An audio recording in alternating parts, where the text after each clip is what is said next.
Goedemiddag, goedenavond. Welkom. Mijn naam is Connie Tempels. Ik werk voor Zorgverzekeringslijnen. Wij zijn een onafhankelijke organisatie die subsidie krijgt van het ministerie van VWS in Nederland. En wij geven eigenlijk alleen maar informatie over het hebben van een zorgverzekering en of je die ook moet hebben. En mijn tijdelijke collega Marieke, stel je even voor. Hi allemaal, ik ben Marieke van den Berg. Ik werk bij de SVB als WLZ-deskundige. Althans, was werkzaam bij de SVB als WLZ-deskundige. En die hoedanigheid werk ik veel met Connie samen. Want als je verzekerd bent voor de WLZ, ben je verzekerd voor de Zorgverzekeringswet en moet je een Nederlandse basisverzekering hebben. En andersom is het zo, als je niet verzekerd bent voor de WLZ, mag je geen Nederlandse basisverzekering hebben. Dus we geven vaak samen voorlichting. Connie doet het woord en ik ben zeg maar de sidekick. Ik ga mijn scherm delen met jullie. We gaan het hebben over de zorgverzekering. In Nederland is het zo dat voor de studenten die vanaf Aruba en de eilanden komen, dat zij wel de Nederlandse nationaliteit vaak hebben, maar dat zij niet het recht hebben om een basiszorgverzekering af te sluiten. En dat is zo besloten in een beleid, in een besluit. En daarin is in artikel 20 opgenomen dat de studenten van de eilanden niet de mogelijkheid hebben tot die basiszorgverzekering. Ik ga zo meteen uitleggen dat je daar straks wel mee te maken gaat krijgen als je gaat werken. Dus het is wel belangrijk om dat te weten. En dat zie je in dit schemaatje. Aan de linkerkant zie je dat als je alleen komt studeren in Nederland, dat je dan een internationale studentenzorgverzekering moet hebben. Dat mag ook een internationale zorgverzekering zijn of een zorgverzekering vanuit je eiland als dat dekt. Dat geldt voor een aantal eilanden, maar niet voor Aruba. Jullie moeten dus hier naartoe komen met een internationale studentenzorgverzekering. En daar zit vaak een stukje wettelijke aansprakelijkheid in. En er zit een stukje repatriëring in. En dat is heel erg belangrijk, zeker nu in de tijden van corona. Dat je in ieder geval de mogelijkheid hebt om terug te gaan naar je eiland als er iets gebeurt. En als je bijvoorbeeld je familie bij je wil hebben. Dat zit niet in de basiszorgverzekering. Dus denk daar goed om dat een basiszorgverzekering niet altijd een leukere keuze is. Of een keuze die je graag wil hebben. Dat het geen keuze is, maar dat je gewoon die basiszorgverzekering wil hebben.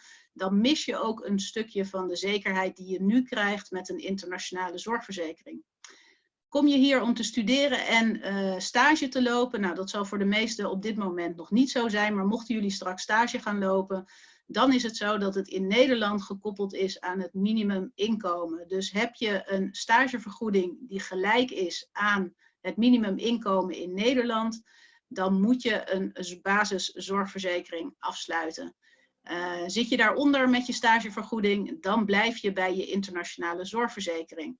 En helemaal rechts zien jullie dat als je gaat werken, dat je dan wel een basiszorgverzekering moet afsluiten. En die moet je afsluiten per de eerste werkdag. Dus op het moment dat je een contract getekend hebt of je hebt je ingeschreven bij een uitzendbureau en je hebt je eerste werkdag, zorg er dan ook voor dat je die basiszorgverzekering gaat regelen. En in dat geval, als je die basiszorgverzekering moet regelen vanwege je werk, dan heb je ook recht op de zorgtoeslag. En die ga ik zo meteen ook nog een keer behandelen. En Marieke wilde graag nog een stukje over ingezetenschap vertellen. Ja, er zijn namelijk studenten die, zoals Connie net al zei, als je net naar Nederland komt en je komt hier enkel vanwege studie, dan zegt het koninklijk besluit dat je bent uitgesloten van verplichte verzekering. Alleen op het moment dat je niet enkel meer wegens studie hier bent, dus als je, stel je stopt met je studie of je haalt je gezin hierheen of wat dan ook, dan kan het zijn dat je wel verzekerd raakt. Alleen daar is niet een one size fits all. Dus dat hangt van een aantal factoren af. Sowieso dus als je in Nederland werkt, raak je verplicht verzekerd. Of als je hier gaat samenwonen en je bent hier niet meer alleen wegens studie, dan kan het ook zijn dat je verplicht verzekerd raakt. Als je niet meer een studentenwoning hebt, dus als je een gezin krijgt en je gaat stoppen met je studentenwoning, je koopt een koopwoning of je gaat een huurwoning huren, Het hangt van een aantal factoren af. Maar houd het goed in de gaten. Dus op het moment dat je niet meer alleen hier bent wegens studie, maar je krijgt hier een gezin en een kind en je gaat hier werken, kan het zijn dat je verzekeringspositie gaat veranderen. Voor meer informatie kan je dat ook op onze website nakijken. Dat is www.svb.nl/WLZ. En ik ga aan het eind nog wat handige pagina's laten zien aan jullie. Ja, dan gaan we door. Want op het moment dat je in Nederland je gaat inschrijven bij de gemeente, ontstaat of ben je opeens vindbaar voor de Nederlandse overheid. Want dat betekent dat je je ingeschreven hebt bij de gemeente en je hebt je geregistreerd. Vanaf dat moment kan het zijn dat je een brief gaat krijgen van het CAK. En het gebeurt steeds minder, maar het kan wel. In die brief staat dat volgens het CAK je niet verzekerd bent. En dat komt door de uitzonderlijke positie die jullie hebben. Jullie hebben wel vaak de Nederlandse nationaliteit. Je staat dan ingeschreven bij de gemeente, maar je hebt een internationale zorgverzekering. En omdat je die hebt, ben je volgens het systeem niet verzekerd voor de basiszorgverzekering. Nou, dat klopt ook, want daar kom je niet voor in aanmerking als je komt studeren in Nederland. Belangrijk is dus om die brief, als die komt, direct open te maken en de instructies op te volgen. Je ziet in het systeem dat er boetes uitgedeeld kunnen worden als je niet de instructies in de brief opvolgt. Om het makkelijker te maken, krijg je die brief, meld je bij de universiteit, bij de mentor of neem contact op met zorgverzekeringslijn. En wij laten je weten wat het beste is om te doen. En we geven je handvatten, in ieder geval, we leggen je uit hoe je de inhoud van de brief moet beoordelen en hoe je verder kunt gaan. Want ja, die boetes, daar zitten we allemaal niet op te wachten. Mag ik daar nog iets aan toevoegen, Commie? Ja. Het komt vooral omdat als er buitenlandse studenten naar Nederland komen, die melden zich vaak aan zonder BSN bij DUO. En op dat moment kunnen wij jullie niet meer als student herkennen. Zo'n lang verhaal, omdat wij als SVB jullie niet als student kunnen herkennen. Jullie staan ingeschreven in Nederland, dus we zien dat mensen naar Nederland zijn gekomen, zich in hebben geschreven. En het systeem herkent je dan als in Nederland wonend, maar niet als student. En dat is de reden dat je vervolgens bij het CAK wordt aangemeld. We zijn druk bezig om te kijken hoe we dat kunnen voorkomen. Maar we hebben een lange adem, mensen. Dus we zijn ermee bezig, maar het duurt gewoon nog even. Wat moet je nou doen als je zorg nodig hebt in Nederland? Nou, het Nederlandse systeem werkt net even anders dan heel veel landen om ons heen. En waarschijnlijk ook op de eilanden. Gebeurt er iets, dan is het belangrijk dat je 112 belt. Dat is het noodnummer in Nederland. Er wordt je dan gevraagd wat voor hulp je nodig hebt. En meestal zal dat resulteren in een ambulance die op weg gaat naar jullie. Maar belangrijk is ook dat als de hulp niet spoedeisend is, dat je een huisartsenpost belt of een huisarts. Dus belangrijk ook, meld je bij een huisarts. Laat je registreren, want het is belangrijk dat je die hebt in Nederland. Alle zorg die je nodig hebt, gaat namelijk via die huisarts of die huisartsenpost. Het is zelfs zo dat als je je meldt in het ziekenhuis omdat je je niet lekker voelt en je bent niet eerst langs de huisarts of de huisartsenpost geweest, dan kan dat gevolgen hebben voor je kosten. En dan kan het zijn dat jouw zorgverzekering die kosten niet dekt. We hebben deze gevallen al gezien van mensen die een internationale zorgverzekering hebben en die direct naar het ziekenhuis zijn gegaan. Dus volg de juiste stappen. Is het medisch noodzakelijk? Bel 112. Twijfel je en heb je alleen advies nodig of wil je wel onderzocht worden, maar is het niet spoedeisend? Bel dan de huisartsenpost of ga naar je huisarts. In Nederland zijn de behandelingen behoorlijk prijzig. Ik heb wel eens studenten gehad die mij belden en die zeiden van, goh, kan ik ook zonder zorgverzekering naar Nederland toe komen? Mijn familie betaalt wel op het moment dat het noodzakelijk is. Nou ja, mijn advies is dan, wil je dat risico nemen? En dan zal ik ook deze bedragen noemen. Een ritje met een ambulance, €800. Een gebroken been zetten en gipsen, ruim €5000. Dit zijn bedragen die je normaal niet gaat zien. want jouw internationale zorgverzekeraar zorgt ervoor dat deze rekeningen gewoon betaald worden zonder dat je daar iets voor hoeft te doen. Ben je straks aan het werk in Nederland, dan betaalt jouw basiszorgverzekeraar daar ook voor. En zie je deze rekeningen dus ook niet. Ja, ben je niet verzekerd, dan ga je deze rekeningen wel zien. En ja, dan komen ze echt voor, dan zul je ze zelf moeten betalen. Nou, iets wat in Nederland aanwezig is en ja, wat eigenlijk heel prettig is de zorgtoeslag. Die krijg je, en daar heb je recht op het moment dat je gaat werken. Dus dat je het moment waarop je die basiszorgverzekering wel moet afsluiten. Nou is die zorgtoeslag gekoppeld aan je inkomen. Hoe hoger je inkomen, hoe lager de zorgtoeslag. En op een gegeven moment heb je er helemaal geen recht meer op. Maar het is wel zo dat als jij zorgtoeslag aanvraagt en je hebt een internationale zorgverzekering en je hebt dus geen recht op die basiszorgverzekering omdat je niet werkt, dan kan de Belastingdienst in Nederland beslissen om jou een boete te geven. Nou, je ziet, hij loopt tot 5514 euro bovenop het bedrag wat je nog terug moet betalen aan zorgtoeslag. Een enorm bedrag waar je niet op zit te wachten. Dus het beste is om ervoor te zorgen dat je het recht hebt om die basiszorgverzekering af te sluiten. Dus alleen als je werkt. Het is inkomensafhankelijk. Geef je inkomen ook door. Iedere verandering moet doorgegeven worden aan de Belastingdienst binnen 4 weken. Doe je dat niet, dan kun je ook een waarschuwing of een boete krijgen. En heb je er helemaal geen recht op, maar heb je het wel afgesloten, ja, dan komt die boete om de hoek kijken. Twijfel je daarover, neem dan echt contact met ons op. Wij kunnen heel makkelijk zien, je kunt ook op internet een berekening maken of je wel of niet zorgtoeslag kunt krijgen.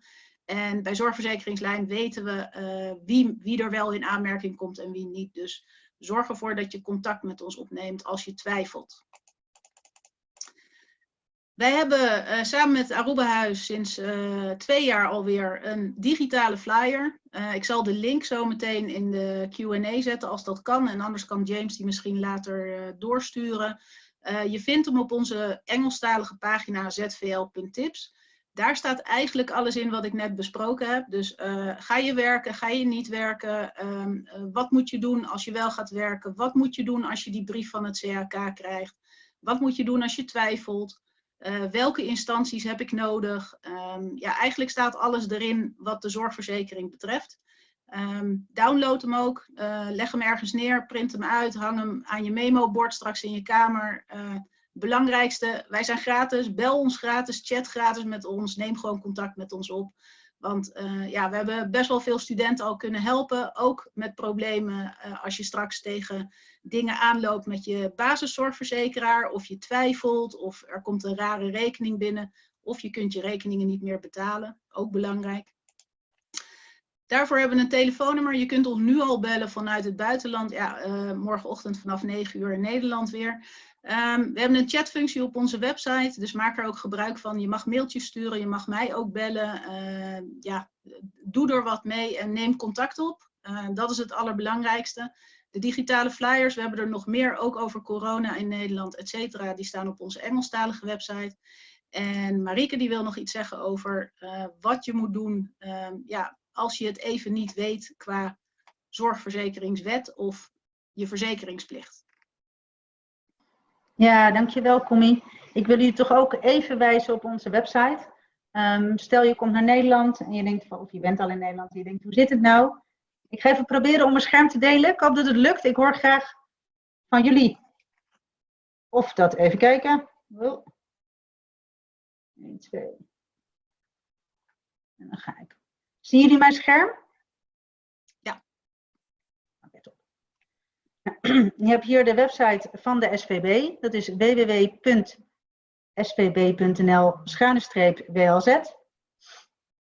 Dan zie je waar Commie het net over had. Als je een brief van het CAK krijgt, dan hebben we bijvoorbeeld, ik laat een paar dingen zien. Hier een uitleg over wat je dan moet doen. En als je denkt van nou, ik ben student en ik werk niet. En ik vind eigenlijk dat die brief van het CAK onterecht is. Dan zie je hier hoe je een WLZ-onderzoek bij ons aanvraagt. Meestal duurt het wel 6 tot 8 weken voordat je een beslissing ontvangt. Hou daar rekening mee. Ik ga even terug. Even de uitleg van Kumi ook over studenten van Aruba en Curaçao in Nederland. Je gaat naar uw situatie en dan zie je, u studeert of loopt stage. Dan zie je hier de uitleg voor de Antilliaanse studenten en de Arubaanse studenten. Dan zie je ook, u studeert in Nederland. Wat wordt daaronder verstaan? Want niet alle studies vallen hieronder. En wat gebeurt er dan als ik ga werken naast mijn studie? En let op, bijvoorbeeld als je bij de Albert Heijn gaat werken voor bijvoorbeeld 4 uur per week. Je hebt gewoon een contract bij de Albert Heijn. Dat is al werken, dat is al een bijbaan. Dus dat houdt al in dat je dan verplicht verzekerd raakt voor de volksverzekeringen. En dus ook een Nederlandse basisverzekering moet afsluiten. Ik ga even terug als ik te snel ga. James, iemand anders? Ik zie jullie niet, dus roep even. Ja, helemaal prima. Gelukkig, dankjewel. Ik ga even terug naar de homepage. En dan zie je ook, we hebben een uitleg over wat is de wet langdurige zorg en de koppeling met de zorgverzekeringswet. Dus meer informatie daarover staat uiteraard ook op de site van de zorgverzekeringslijn, maar ook op onze website. En het is wel goed om te weten waar dit allemaal staat. Uiteraard ook in het Engels, mensen. En ik zou zeggen, kijk het rustig een keer door. Kijk wat het allemaal inhoudt. Klik overal een beetje op. Ga een beetje op onderzoek uit. Kijk ook vooral waar het aanvraagformulier staat. En ik heb misschien even kijken of het me lukt in één keer om de shortlink te vinden. Ik denk het wel. www.svb.nl.